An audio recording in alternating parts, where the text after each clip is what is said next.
इस बीच बड़ा अपडेट जम्मू कश्मीर से इस वक्त आप जानिए। राजौरी के जंगलों में संदिग्ध दिखे हैं। सुरक्षा बलों ने इलाके में सर्च ऑपरेशन चलाया है। अब संदिग्धों तक पहुंचने की कोशिश है।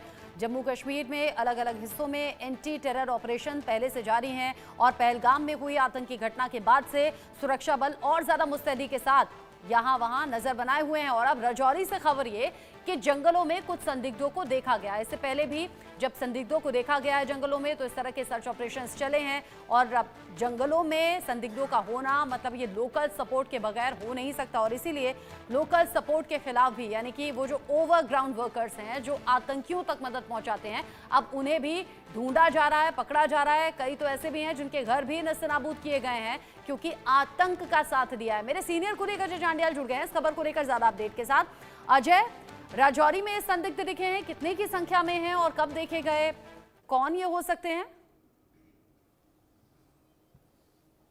देखिए रचना, एक चीज बड़ी साफ है, जम्मू कश्मीर में मौजूद हर एक आतंकी के सफाई के लिए सुरक्षा बलों के बड़े अभियान चल रहे हैं और खासतौर पर गृह मंत्री की बैठक के बाद ये साफ हो गया था कि किसी भी तरीके से सबसे पहली प्राथमिकता जो है वो जम्मू कश्मीर में मौजूद आतंकियों के सफाई की है। जो जानकारी है उसके मुताबिक सुंदरबनी का इलाका है जहां पर सुरक्षा बलों को कुछ इनपुट मिला कि यहाँ पर सिविलियंस ने कुछ 2 से 3 लोगों को संदिग्ध जो है इस इलाके में देखे गए हैं। इनके पास हथियार हैं जिसके बाद सुरक्षा बलों ने इस पूरे इलाके में ऑपरेशन को लॉन्च किया है। दरअसल इस इलाके में पहले भी इसी तरह से हथियारबंद आतंकियों ने भारतीय सेना की काफिले पर हमला किया था। एक बार पहले मुठभेड़ सुंदरबनी में हो चुकी है। इसी तरह से ये इलाका जो है वो बटल के एलओसी के इलाके से लगता है। तो ऐसे में आशंका है कि हो सकता है कि कोई घुसपैठिया सरहद पार से घुसपैठ करके यहाँ पहुंचा हो या फिर पहले से यहाँ जंगलों में छुपा बैठा हो और किसी नुकसान की ताक में हो या किसी हमले की ताक में हो। सुरक्षा बलों ने जैसे ही इनपुट मिला है उसके बाद पूरे इलाके की नाकेबंदी कर ली है और वहां पर तलाशी अभियान को शुरू किया गया है और इस चीज को सुनिश्चित किया जा रहा है कि अगर कोई भी आतंकी वहां पे हैं तो उनको जल्द से जल्द ढूंढ निकाला जा सके, उनको मार गिराया जा सके। अब यहां संदिग्धों तक पहुंचने की कोशिश है। एंटी टेरर ऑपरेशन अजय से पहले भी चल रहे थे, यानी मुस्तैदी पहले से भी थी, लेकिन पहलगाम में हुई आतंकी घटना के बाद में ये सर्च ऑपरेशंस या इस तरह की कार्रवाई अब और ज्यादा तेज हुई है क्योंकि हम देख रहे हैं अभी ये माना जा रहा था और दहशतगर्दों की ये कोशिश भी थी कि पहलगाम में आतंकी घटना होगी तो टूरिस्ट यहां पर आना बंद कर देंगे, यहां पर बड़ा प्रभाव पड़ेगा। हाँ, टूरिस्ट की संख्या कम जरूर है लेकिन आ रहे हैं। ऐसे में लोकल जो लोग हैं वो भी इंश्योर कर रहे हैं कि आप लोग हमारे मेहमान हैं, आपकी सुरक्षा में हम मौजूद हैं और सुरक्षा बलों की, पुलिस की भी यही कोशिश।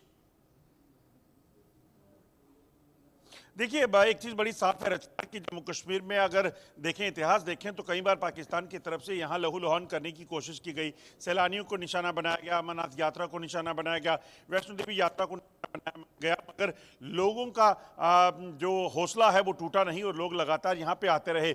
अब खासतौर पे जब पहलगाम हमला हुआ है उसके बाद सुरक्षा बलों की सबसे बड़ी जो ड्राइव है वो चली है। पहले भी सतर्कता थी मगर अब इस बार इस चीज़ को सुनिश्चित किया जा रहा है कि जो मौजूद आतंकी हैं उनका सफाया और जम्मू कश्मीर में मौजूद जो आतंक का नेटवर्क है उसको खत्म करना, उसके लिए एक बड़ी कवायद शुरू की गई है और इस चीज़ को सुनिश्चित किया जा रहा है कि किसी भी सूरत में यहाँ बैठे आतंकी जो है उनको पहले मार गिराया जाए। सूत्रों की माने तो लगभग 60 से 70 आतंकी इस वक्त जम्मू कश्मीर में सक्रिय हैं जिनमें ज़्यादातर नंबर जो है वो पाकिस्तान के आतंकियों का है। इन आतंकियों के पास अत्याधुनिक गैजेट्स के साथ साथ जो सर्विलेंस इनके पास कम्युनिकेशन डिवाइसेज जो हैं वो इनको मदद दे रहे हैं जंगलों में बैठकर बिना किसी खतरे के किसी भी जो है अपने साथी से बात करने के लिए, यानी कि पाकिस्तान में बैठे आकाओं से बात करने के लिए।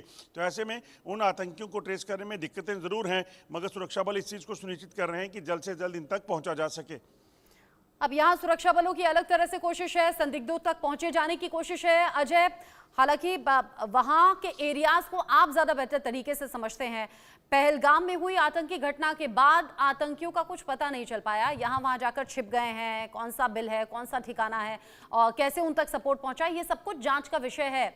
ये जो संदिग्ध अभी राजौरी में दिखे हैं ये वो तो नहीं हो सकते, मतलब दूरी क्या है वहां से यहाँ की और क्या ये पॉसिबल हो सकता है? देखिए रचना, दरअसल ये काफ़ी दूर है इलाका मगर क्योंकि अब पहलगाम घटना को काफ़ी दिन हो चुके हैं। अमूमन आतंकी जो हैं जब एक इलाके में सेटल हो जाते हैं तो एक इलाका रखते हैं कि इस इलाके में उनको सक्रिय रहना है। तो ऐसे में हो सकता है कि ये जो पहलगाम में आतंकियों ने हमला किया था वो आतंकी पुंछ या फिर जो किश्तवाड़ का इलाका है, जो दोनों एक दूसरे से